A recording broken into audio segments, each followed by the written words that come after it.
morning, everybody. Welcome to the Sonata Design Concert Series.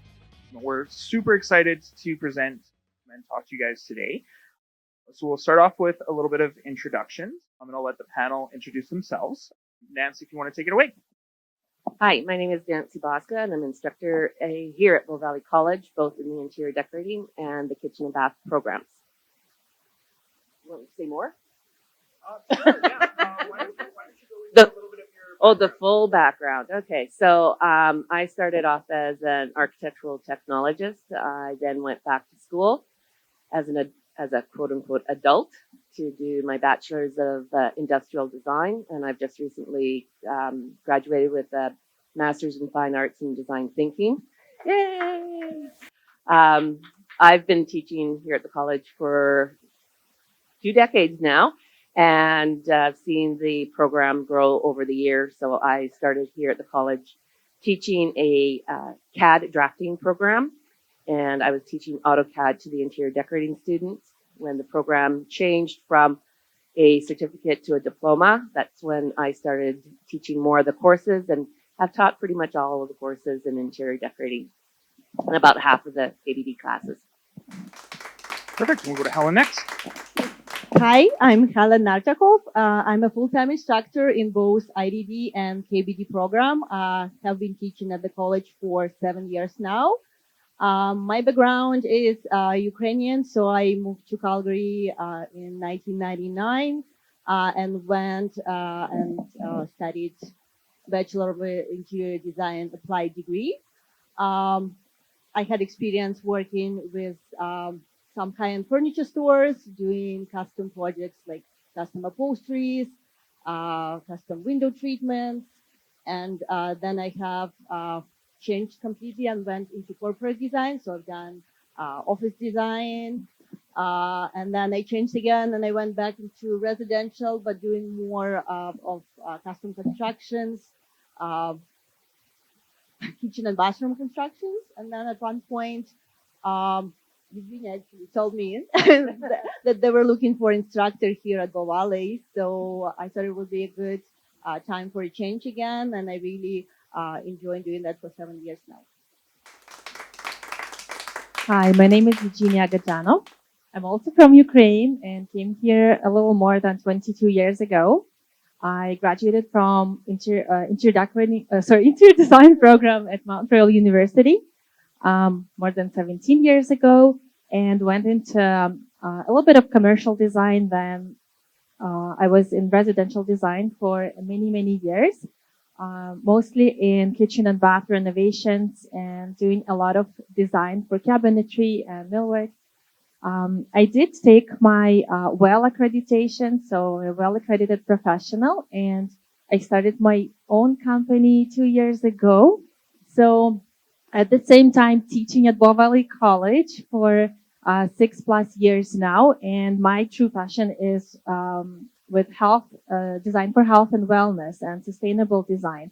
And this is where I really find myself loving learning, still learning. I'm a student forever, so I still take different classes, courses, and also certified feng shui specialist. So my path led me to education because I always found it was so much fun for me to mentor junior designers, to explain. I'm a mother of 2 also, so I have this patience for to educate people, to share my knowledge, to share my experience. And I love combining the two, being an entrepreneur and also being an educator.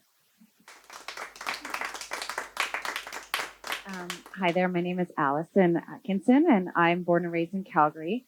And when I first went to university, I did a business background with economics, and I worked in oil and gas, and I had an exciting career in energy marketing for about 12 years. And when I decided to stay home and look after or start raising my 3 boys, we were lucky enough to build a home with an architect and interior designer, as well as do a renovation with a friend of mine who was just getting her feet under her as an entrepreneur here in Calgary. And it really showed me the side of the business that I love, which is obviously the end product of a beautiful design, but also the technical background and requirement that it takes to create that design. And that really sparked my interest in pursuing a second career. So I actually returned to school after, quite a few years. And I am a graduate of both the kitchen and bath design program and the interior decorating program here at Bow Valley College. And through that experience, I gained invaluable knowledge, especially on the technical side, that I was able to apply to what I'm doing now, as well as meeting numerous industry partners and creating my own network in the industry. And most recently, I have been working on my own. I have a little budding design company of my own, as well as consulting for a local interior designer here in town. And recently, I had a phone call from Eugenia, and I've joined Bow Valley College this semester as a casual instructor. So that's taking on my love of education and learning and continuing to be in the education world to the next level. It's something new for me, but so far so good. And I'm excited to be here. Thank you. Hey everybody, my name's Tyrell De Silva. I'm the co-founder at Sonata Design. I've been in the interior design and construction space now for over 20 years as an entrepreneur and business owner.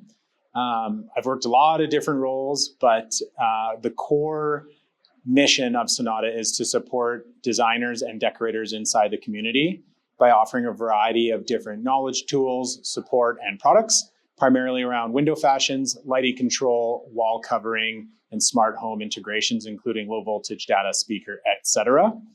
My passion comes in two different areas. One is everything light. I'm obsessed with the idea of the light environment. So whether that's controlling the sun using shading or controlling artificial light in different lighting systems, and how artificial light and the sun impact our productivity and our mental health.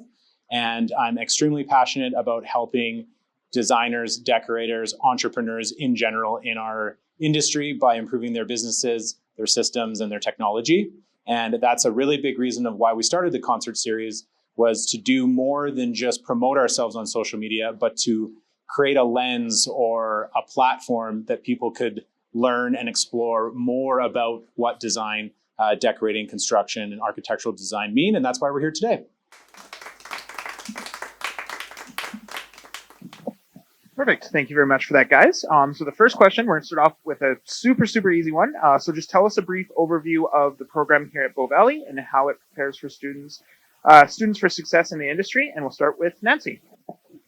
So the interior decorating program started in 2002 here at the college, and it was a 24-week certificate program I'm just getting my dates.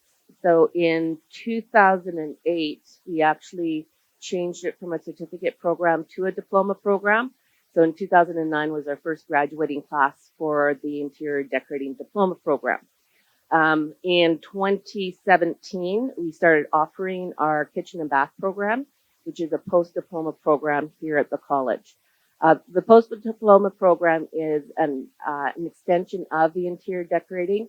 Post-diploma basically means you need to have either experience or education before you can go into it. So we are really encouraging our interior decorating students to basically merge their decorating skills into kitchen and bath design and really start to understand the construction of residential homes through that kitchen and bath design program. So that's sort of how the program really started. And we are also affiliated with the NKBA, National Kitchens and Bath Association, and also the DDA, the Designers and Decorators Association of Canada. Both of these organizations have student competitions, and we encourage students to participate in those competitions by using their coursework within those competitions. Most of those competitions occur after the end of the school term so that they can use their final semester or their winter semester coursework in those competitions.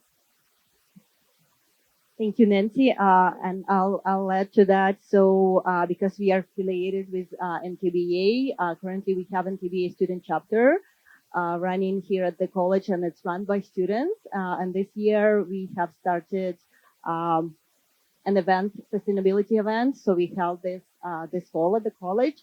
So it was a great event where we have invited industry professionals to present their products to the students, to communicate with students and network.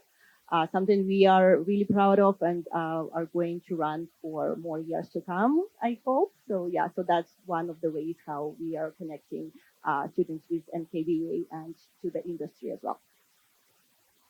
Okay, I will add as well to that. So we strive to give the best tools to our students, so we continuously learn and kind of updating our own knowledge on the technology that is available. And of course, the interior design industry is really like rapidly developing in terms of the technology, the um, artificial intelligence.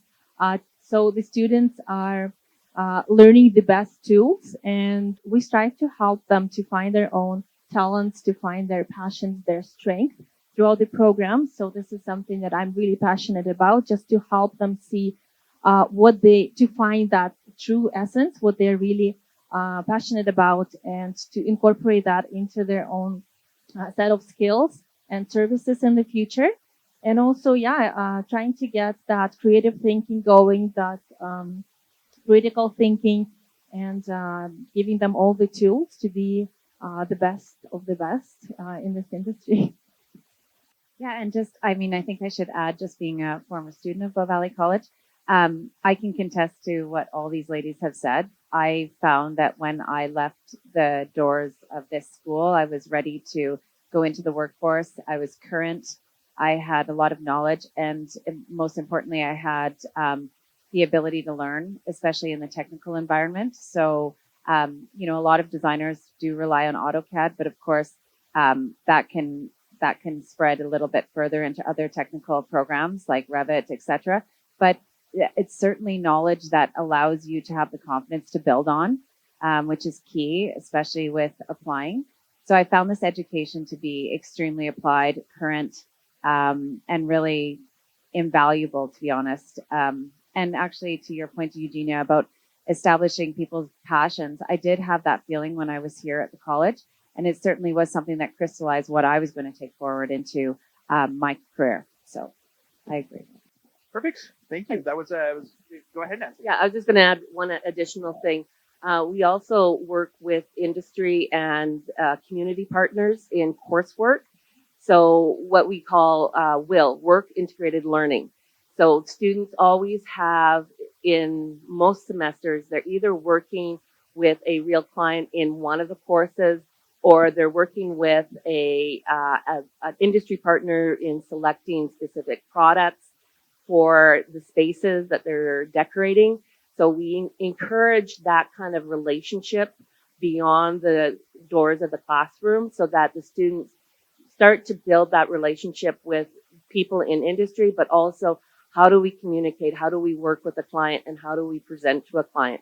That's a really big part of that industry being workplace ready, so that you can actually talk to the different people that you're going to be dealing with throughout the course or throughout your career. Yeah, and I would say, coming at that from the trade side or the industry side as an industry resource, there's lots of different programs, but Bow Valley's commitment to community and involving people in the industry and in the trade in your different programs is unparalleled. It gives us a lot of access to students so that we can share what it's going to be like when they walk through those doors. And I think it's really cool how you guys are blending both the theory and the practical application of the different technologies, processes, and design principles. And I think it's really cool. Yeah. Perfect. So the next question that we'll go to what are some tips for new entrepreneurs in the design industry, and what are some opportunities we are currently seeing? And we'll start with Tyrell. Oh, going back this way. What are some tips for new entrepreneurs in the design industry, and what are some opportunities we are seeing currently? So I think that the tips that I would offer are not necessarily exclusive to design, but as an entrepreneur in general, is finding a way to establish yourself, not just in terms of something you're passionate about, but something you actually find interesting and something that will motivate you beyond just loving what you're doing, because it's not going to be easy every day. The other tip that I would say is to kind of forget the sunshine and rainbows that people will sometimes, on Instagram or on the internet will make entrepreneurship and being a business owner look so glamorous when really it's not. It's a lot of sleepless nights. It's a lot of long hours. And it's going to require grit. It's going to require determination and perseverance. However, on the other side of those challenges are some of the most fulfilling and most rewarding experiences that I think somebody can attain. And I think something that I would say is specific to design and entrepreneurship in design is that I've watched the city and the community evolve over the last 2 decades, and there has never been a greater sense of community and inclusion and support amongst design professionals, both in, solar operators, smaller firms, and with industry reps and trades. And so whether you're in school or you're just getting into the industry, engaging in those communities, engaging in networking, going to the events, coming to stuff like this, going to the open houses at the showrooms, and just exposing yourself to the community and not being afraid, to ask for help from other business owners or from trades reps and industry professionals, or even previous instructors if you're coming from the program. And then, it's going to be a buzzword, but AI is a giant growing tsunami, and there are massive implications for any business, but especially in businesses like this or industries like this where there's a creative force, because AI will never be able to replace the creativity and the ingenuity and the je ne sais quoi, the vibes that a designer or a decorator can do. It can only help amplify your abilities. And so instead of turning a blind eye to this coming wave of technology, to learn as much about it as you can today, because it can make you successful in a much shorter time frame. Well said. Eugenia. You have covered so many of my topics as well. But what I would like to add as an entrepreneur, each project, each client, each design adventure is like a baby. So yes, it's a lot of sleepless nights. It's a lot of investing into that. It's taking all of that personal and raising and that baby. And we do really look at it like that. So it's a lot of responsibility. So my tips to the ones who would like to have their own business is just be yourself. Maybe the industry is very competitive. So maybe deciding of what kind of niche you would like to create. Maybe you have a certain specialization, something that you are truly passionate about and very talented in. I think that's a big one.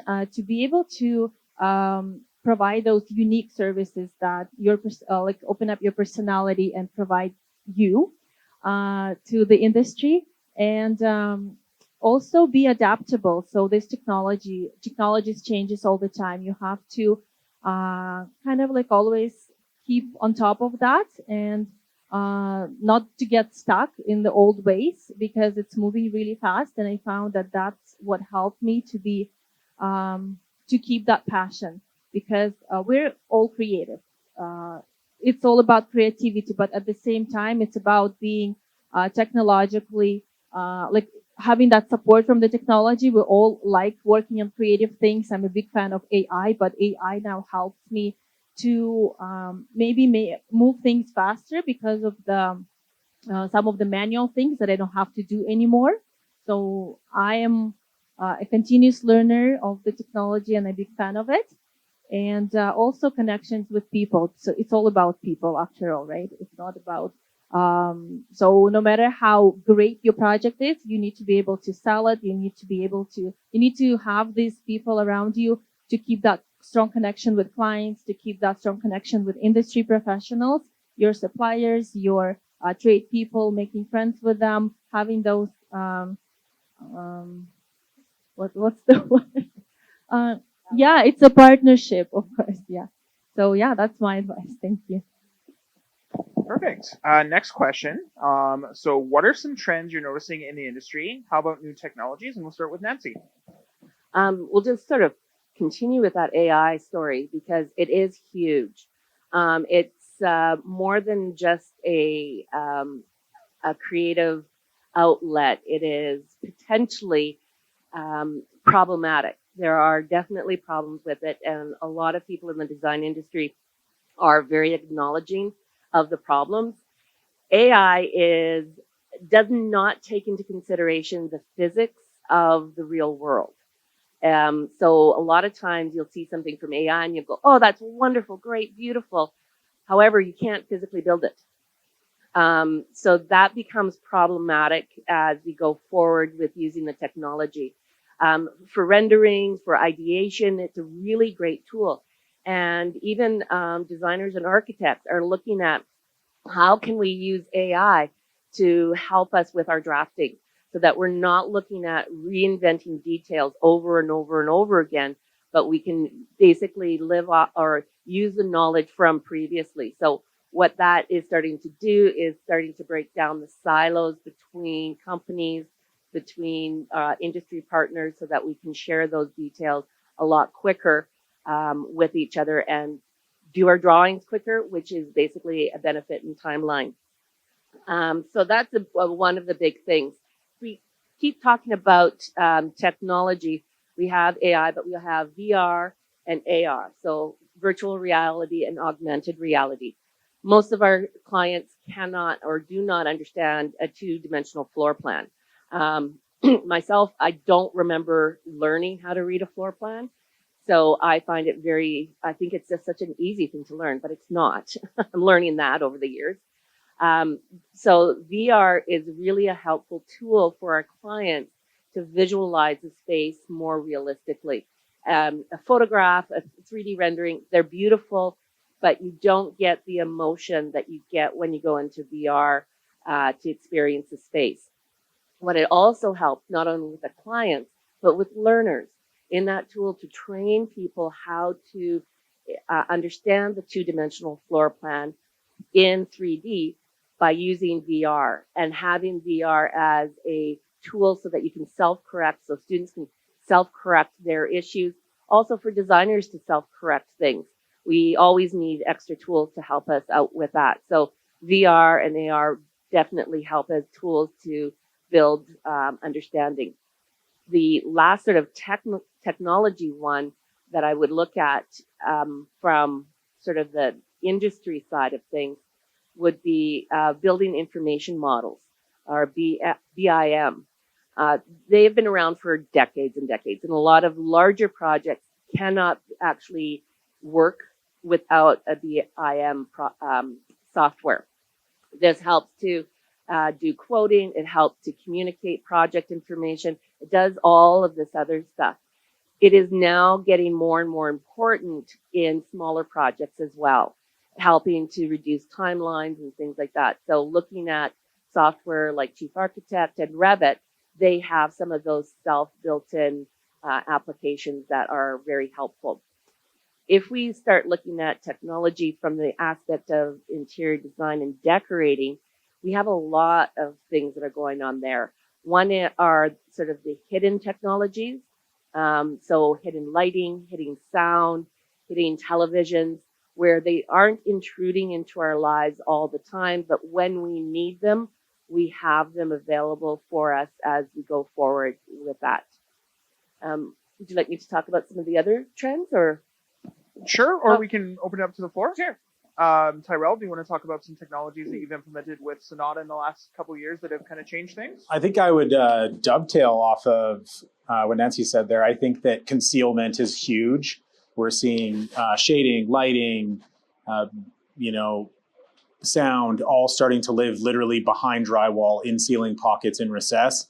People are starting to really appreciate the value and the importance of the aesthetic and that look of a space, and they might not want to see this technology all the time. So I think that's definitely a really big trend.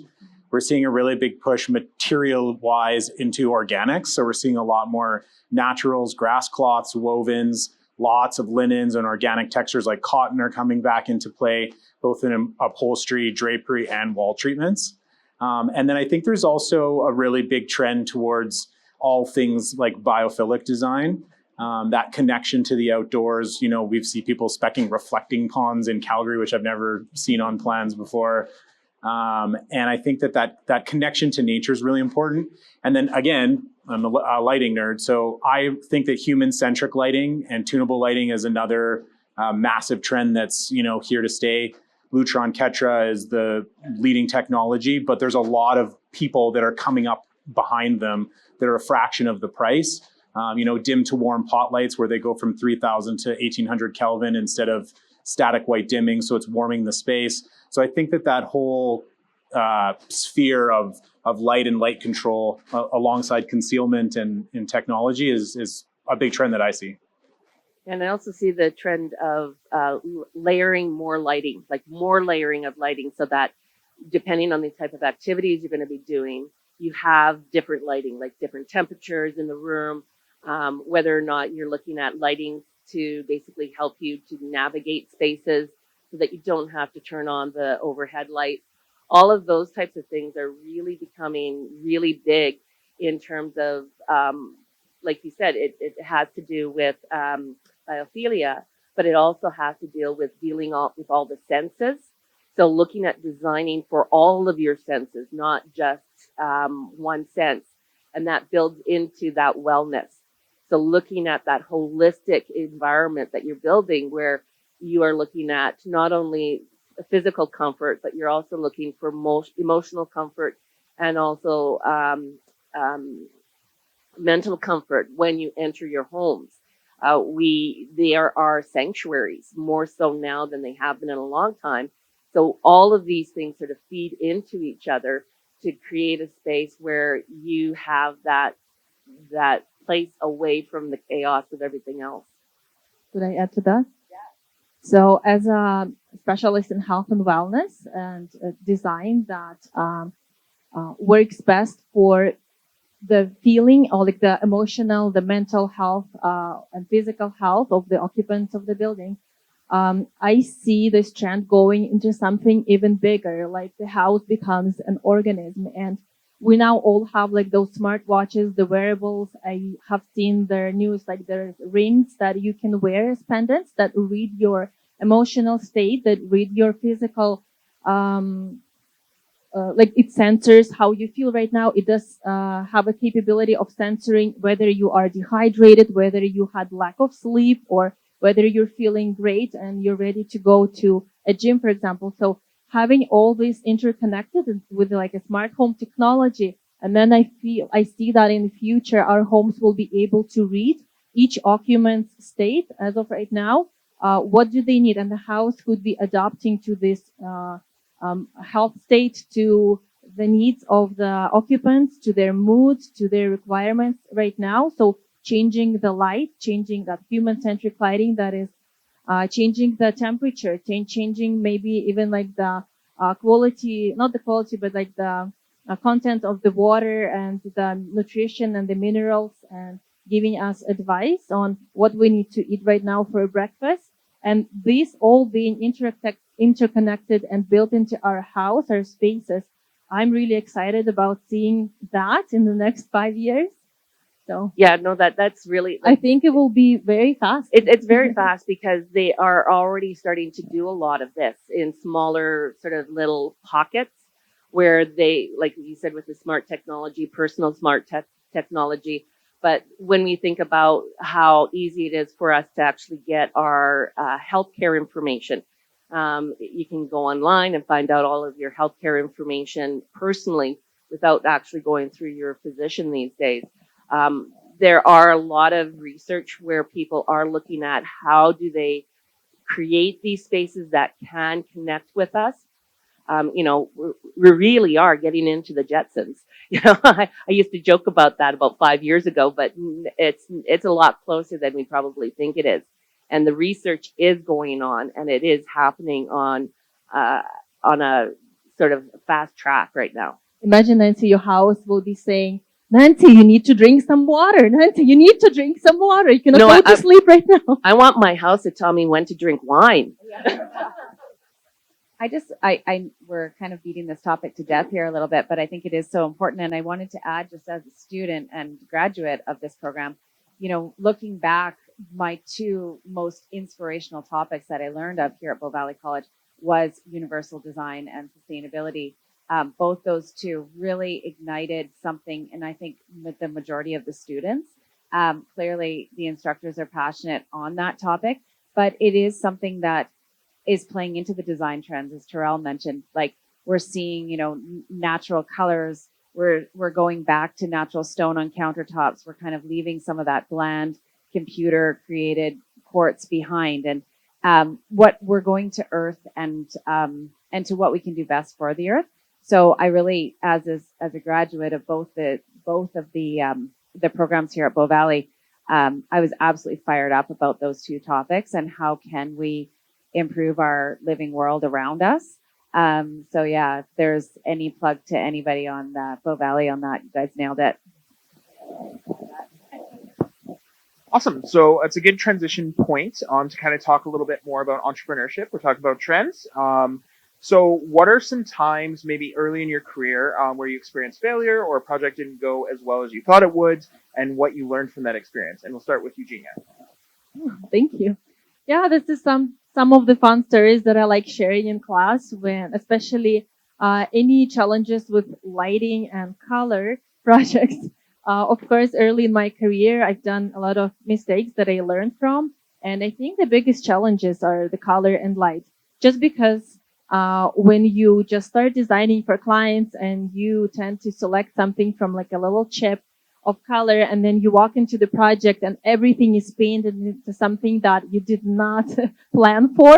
I had quite a few of those until I learned that there are tools for that you can, of course, do everything to educate your clients that color is not a static thing, that it changes from morning to night, that it will look different in each room under each angle, and getting the contractors to paint a big sample on the wall and have clients live with that. I think these were my biggest challenges because, yeah, when you walk in and it's like, oh my gosh, this is not what I expected. And then that fear that the client would not like that, and that you kind of fail them.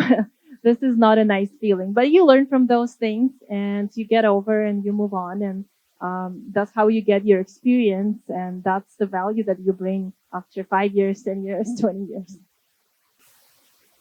Awesome. Thank you. Does Tyrell or Nancy want to go next? Oh,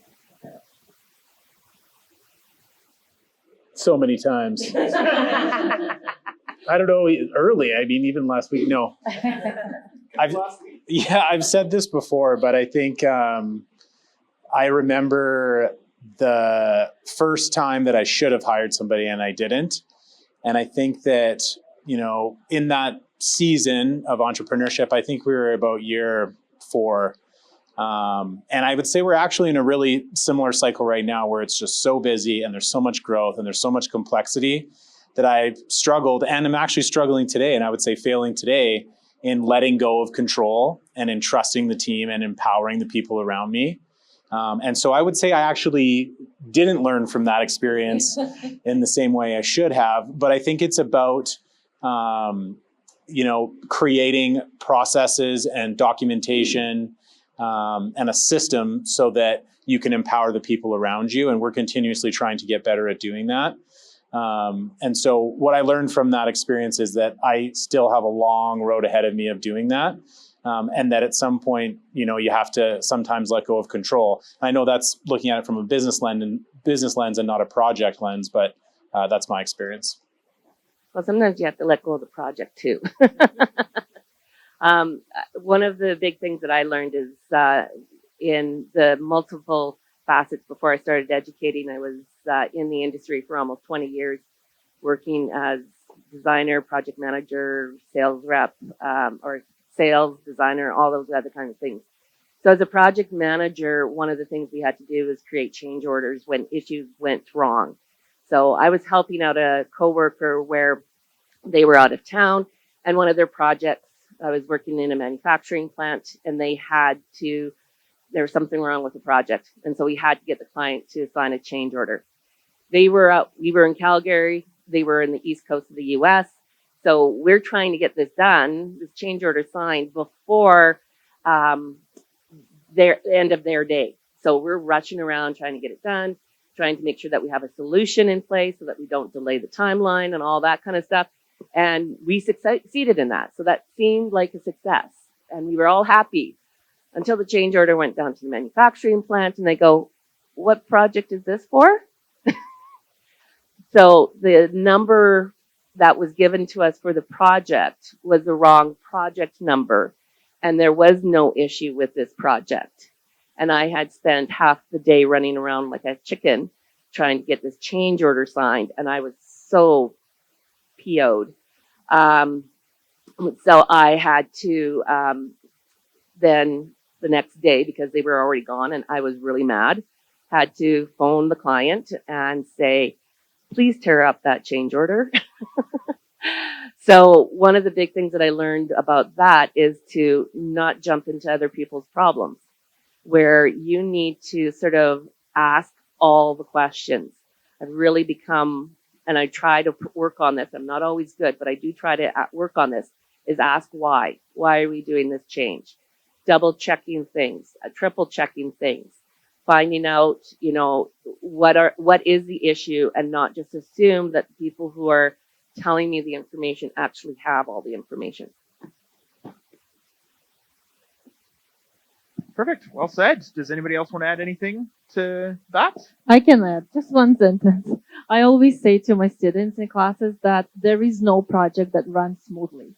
You have to be prepared that there will always be something that will go wrong, and you'll have to do the problem solving, you have to fix it. So you need to have like this mental strength and be adaptable, and being able to make decisions on the go right there. And yeah, don't think that you've created this perfect plan and it will all go by this plan. I have never had a project that went 100% smoothly. There is always something. So you need to have that kind of a mindset and be ready for it and be creative and be use your critical thinking. So that's from my experience. Yes, it includes assignments. Exactly, yeah. Perfect. On the subject of projects, we're going to talk about some of the portfolios. So I think we're going to start with the kitchen and bath capstone, and I believe Helen was going to take care of that. Yes. So for the kitchen and bathroom capstone, we are always working on NKBA student competition project. And the project that you see on the screen right now, we are really proud. Beatrice, our graduate, she worked on this project at the college, and then she applied for MTBA student competition, and she got a first prize in the kitchen design.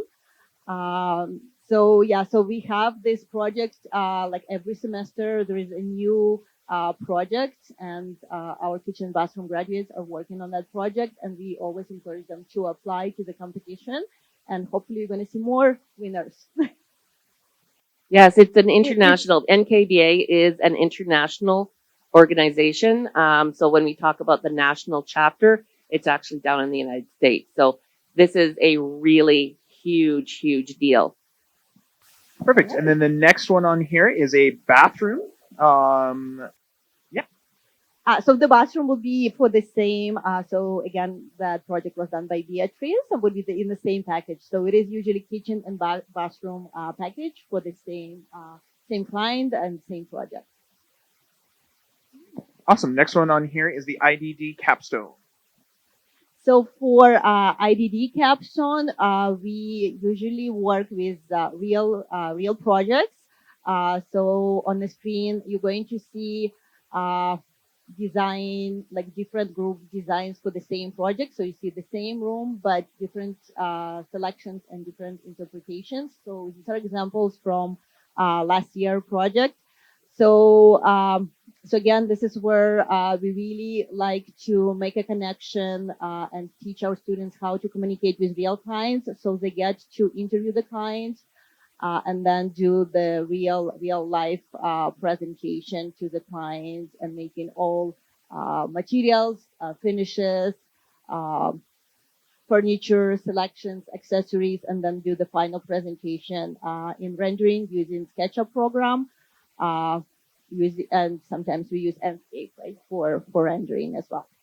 Okay, so if we go for a couple more slides, so again, it's the same project.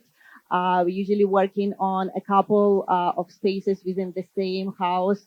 So in this project, we worked on the living, the kitchen, and dining space, home office, and outdoor space as well. Perfect. And then I'll turn it over to Tyrell to go over a Sonata project. So this project is the Black House. This is a really cool project where we got to collaborate with one of our favorite builders, one of our favorite architects, one of our favorite interior designers, and our lighting designer. So we got to work with kind of a bunch of our faves, including some really unique brands like Arte, Ketra, Porcelanosa. And so this project was about kind of pushing the boundaries and showing at the time what technologies were out there. So this house, we were talking about home control systems. This house has something called Josh.ai. So it's room aware. It's not wearable aware yet. And it allows you to speak to the home very colloquially. So you can say, turn on the lights in this room to 50%, turn on the TV, set the temperature to this, turn on the shades, and play rap music. And you can string those commands together as though you're just speaking to somebody. It knows what room you're in because of the device that's receiving the voice command. So that's really cool. This house has Ketra throughout the home. So it has fully tunable lighting that goes from 15,000 to 10,000 Kelvin, and will actually track the sun based on your geographic location throughout the day to create the same lumens, Kelvin, quality of light inside the home as outside the home, which is really neat.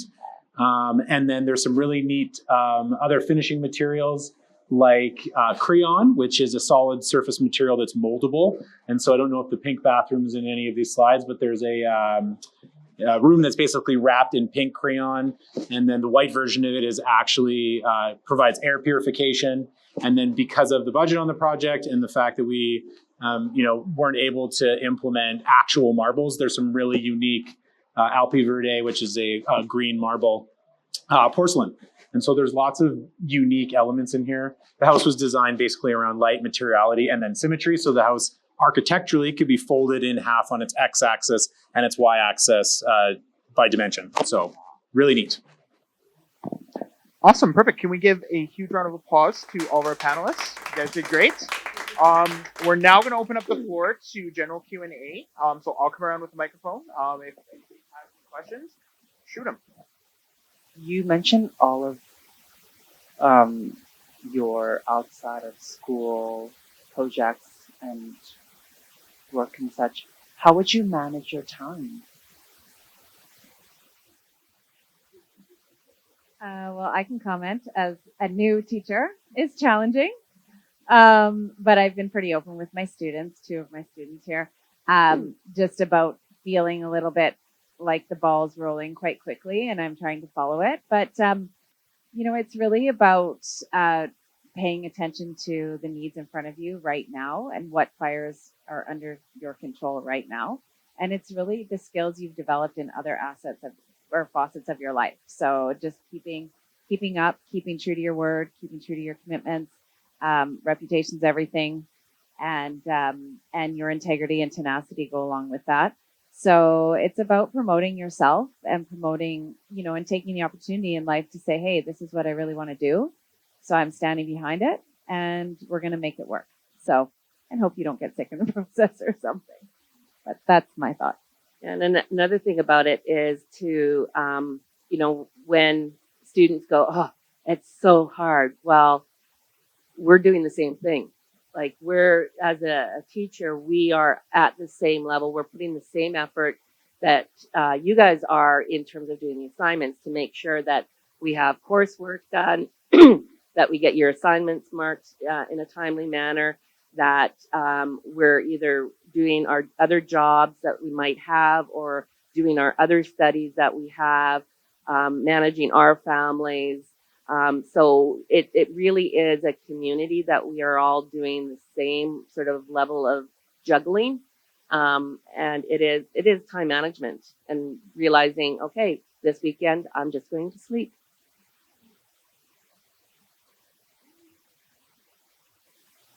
So this question's for the whole panel because I'm really interested in finding out what each of you have to say. What in the learning process of your careers did you find the most challenging?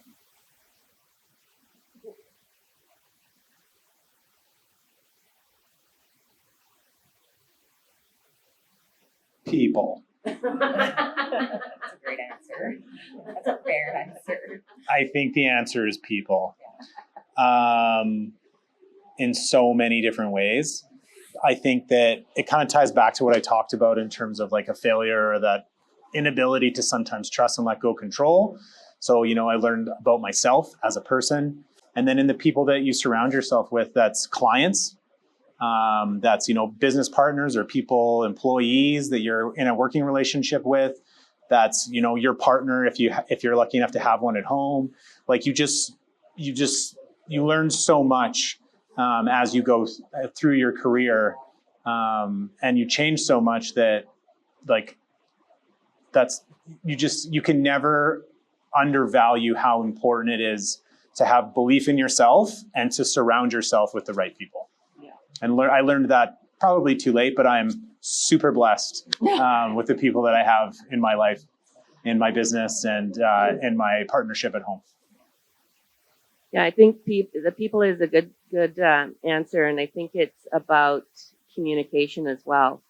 One of the big lessons during COVID, because we were teaching online and we had to sort of, I hate this word, pivot to teaching online, and the lack of communication that I was receiving from students was just mind-boggling, because I had no idea if they were online. I had no idea if they were understanding. And so I kept on saying, you need to talk to me. You need to communicate with me. And it's same with the students when you're in face-to-face. If you don't communicate, I'm not a mind reader. I can't figure it out. So it is really about that communication and how, even if you don't know what to say, go, I don't, it's over my head, or I don't get it, or whatever. If people make you feel little because you don't understand, that's their problem, because it's only when you start asking questions that you start to learn. I want to add flexibility, learning to be flexible, and kind of going back to the topic we discussed today, to not be afraid to make mistakes, but learn how to fix them quickly. So that's really important. For me, it's a lifelong challenge to find balance. So obviously with teaching full time and having my own business, to add to your question, is what I do is I do seasonal work. So I do projects in summer and spring mostly. And then when I go back to teach, fall and winter are the busiest semesters. And during that time, I also have an opportunity to learn more, because as we develop courses and prepare for the classes, we learn a lot. Like I have learned so much from our textbooks even after my degree, even after my like 12 years in the field. I read this text and go, oh, I didn't know that. So, and I have to talk about that in the class, for example. That was very, I really like that aspect, but also being in the industry a little bit, helps a little bit in the classroom, because I can bring my projects as case studies. So it's always interconnected. Like my foot, one of my feet is here, one foot is there all the time. And finding that balance, especially being, again, trying to promote wellness, promoting wellness and health in my project, and teaching and sharing that knowledge with the students, I have to be in balance myself. And that has been a challenge for me. I always want more. I get so excited about the project and about the classes and about the students, and then marking the assignments, and also having 2 kids and a husband and a house to, organize and maintain and all of that. And I got too consumed with that. I think in the last few years, I've been doing really good with finding that balance. I'm just kind of like, okay, breathe, relax, do your yoga first, do your meditation first, and then go. And then do what you can do. And I've been limiting myself to like working for 8 hours only. After that, it's me time, it's family time, I take weekends to go skiing now, and that's been working for me lately. So that's my advice. Yeah, balance is something I need to get a handle of, but right now I'm not so balanced, but it's a goal. But that's a really nice question I wanted to answer. One thing that I have really thought throughout my life is just always to know that you have more to learn, and that nothing is really below you. So no ego. Like check the ego at the door. there are so many people in this city that will teach you, that will become your industry partners. You don't need to know everything. You need to know enough to ask the right questions. Um, and if you get put into an opportunity where, you know, you might possibly think, geez, like, why do I have to do this? Like, I don't really want to. Well, I'm sorry, but that's life. And it doesn't matter what age you are. So, you know, some of the people I most look up to right now I'm to age myself a little bit, but they're half my age. And my biggest strive for those relationships is they don't worry about that. And I sure as heck don't worry about that. So I'm learning from people all over the map. And if I can keep that in the forefront of my mind, it's nothing but a win. And it's nothing but a win for what I can offer to the people I'm working with and helping out, as well as what I can share with students or my children. So yeah, that's how I know.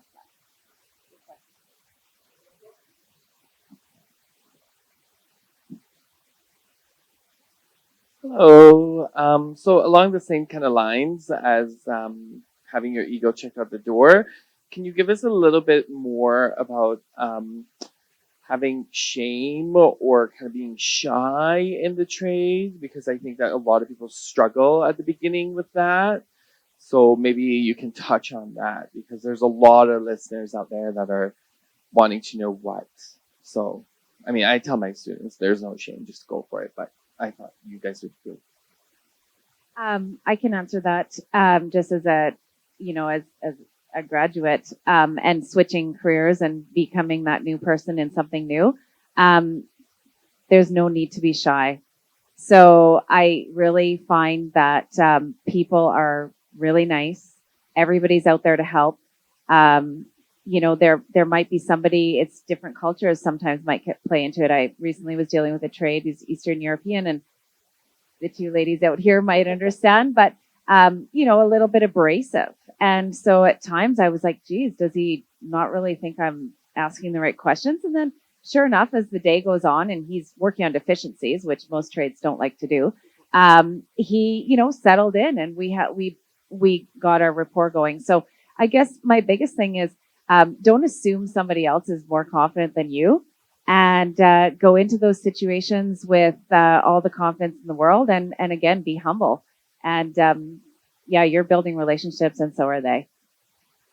Yeah, a lot of it is about asking a question and listening. So once you start to listen and they see that you're listening, they will start to open up and have more communication. I often tell the students, do you know that I'm an introvert? And they all go, no, you're not. I'm a total introvert. I need that downtime and all that kind of stuff. However, where my passion is in design and it is in education. So I take that passion and I put that forward. And that is basically what drives me into having those conversations with people. You know, I'm looking for somebody to do as a guest speaker. I'm looking for a host for work experience. I'm looking for something to support my students for.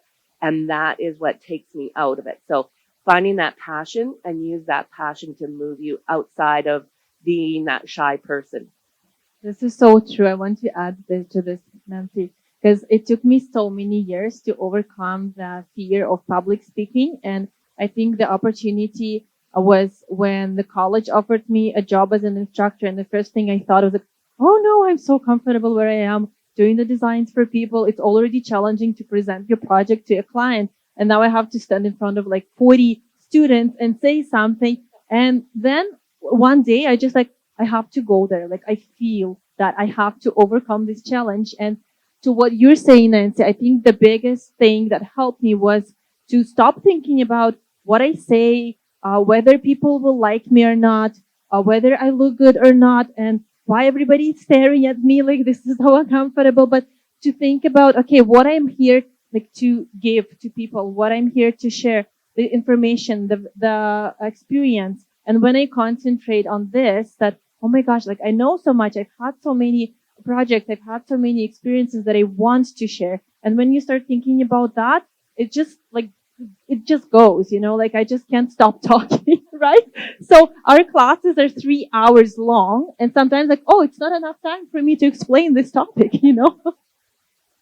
Yeah, we're a very, very passionate group, and I think that's one reason why I've stayed at the college for so long is that we are passionate about what we're doing, both in terms of design and educating. And not there's not one of us that is not just so wholeheartedly passionate about what we're doing that we want to just call from the top of the building saying, "Hey guys, come to our program because it's awesome." And you've got what 40, 60 years of design talent. Um, that is going to educate you as you go forward. And I think there's like kind of two pieces to that. There's, one about being shy and one about being ashamed or feeling shame. And so I think nailed it in terms of like being shy.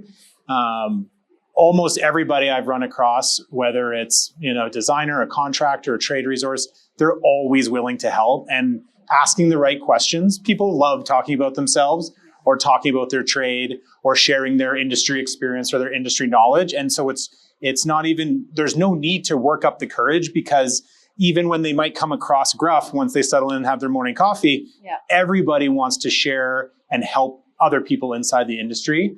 And then on the side of shame, if we're on a project or if you're on a project and mistakes are going to happen, if something was 5 mil this way and was supposed to be 8 mil this way, or it was this thickness and or this material, whatever that mistake was, just remember that most of the people that you're going to work with, I would say 95+%, whether they're a trade, a contractor, or even just a supplier rep, they want that direction and they want to be held accountable. And if you make a mistake as a designer or an architect, we want to help solve that because we wouldn't even have the opportunity to be on that project or to do what we love if somebody wasn't putting all the pieces together and creating that, for a symphony sheet music for us to all play to. And so I think there's no need to feel shameful when there's mistakes because we recognize, and I think the industry is seeing that more and more, that, designers are not something that's nice to have. They're critical to a project's success. We all want to, like when you acknowledge that something didn't go right, that's when you start to learn. And that's when people start to trust you. If you say, I messed up, let's fix this. Or, this isn't what we wanted to have. Can we fix this? Or can we live with this? Or what is the solution? So it's really about when you're feeling ashamed of something not going the way that you wanted it to go. Well, maybe it needed to go the other way. And really looking at it in terms of what is this new success that has happened with this potential issue or failure or situation that we are now faced with. In every problem, there is opportunity. Well said. Are there any other questions?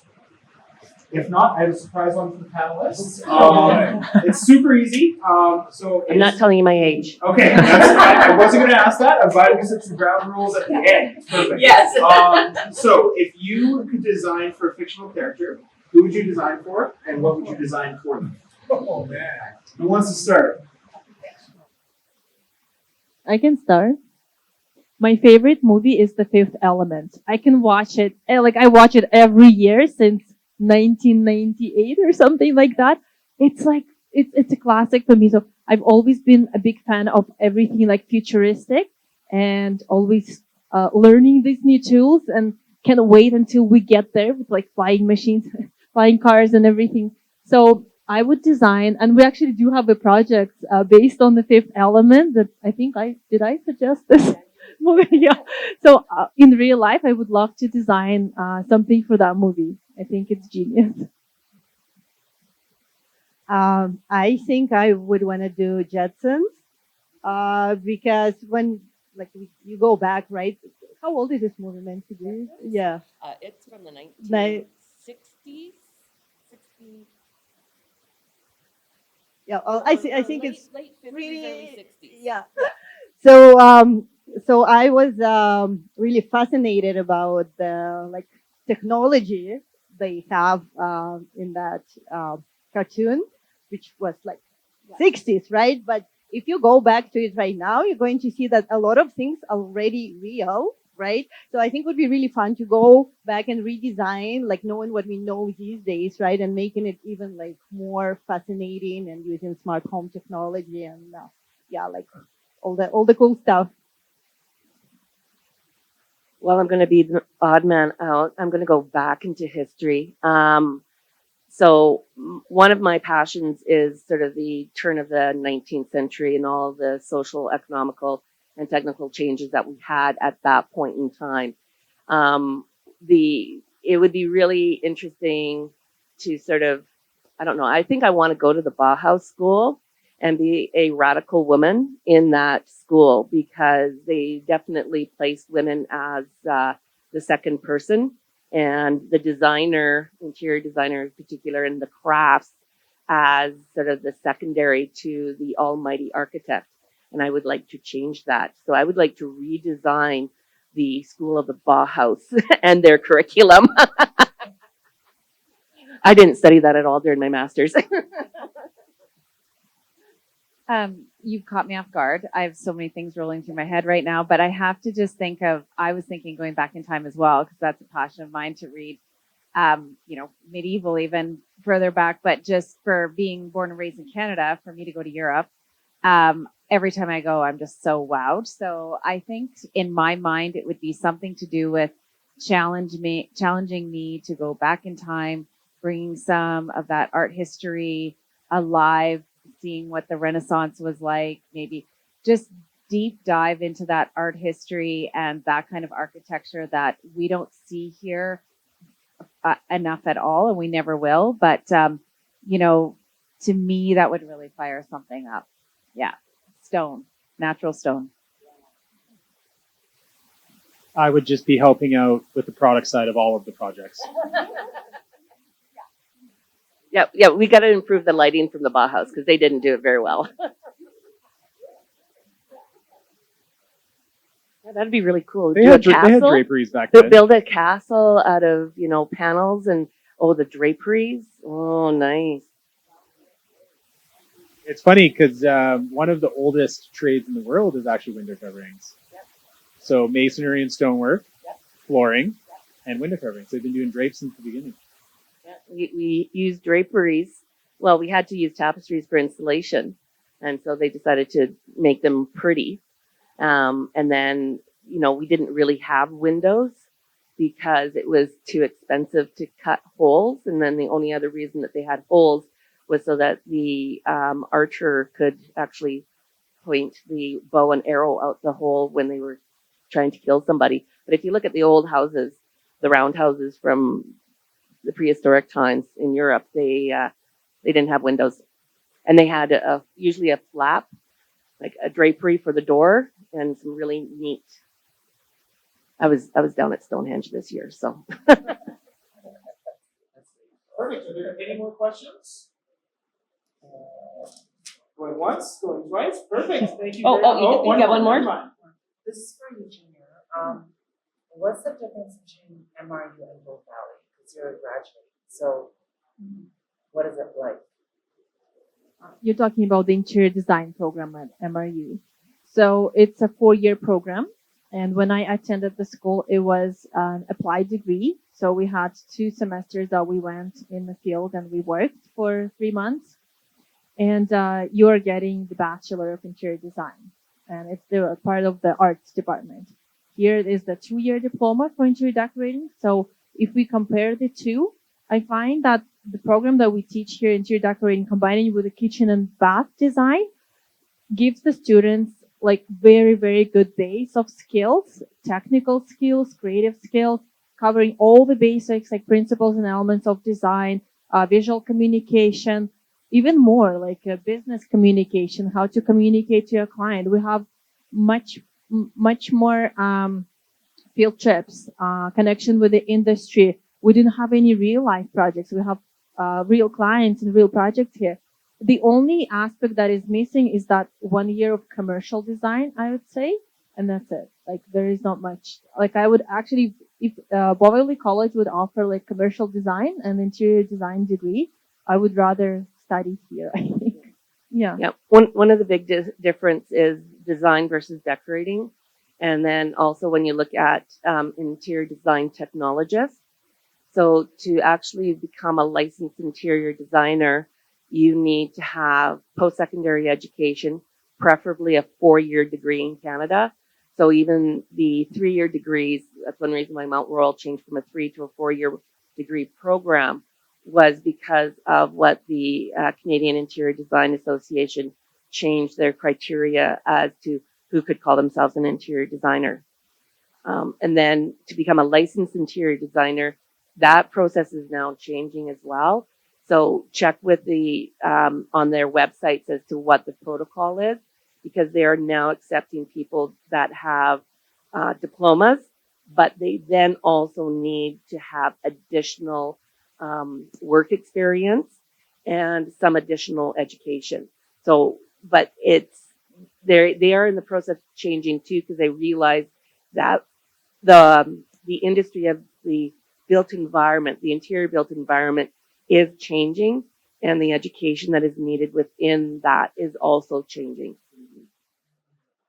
So Nancy, if we do the interior decorating followed by kitchen and bath, that's not sufficient education? No, it is. You would be basically considered a designer, but to call yourself an interior designer is you need that 4-year degree.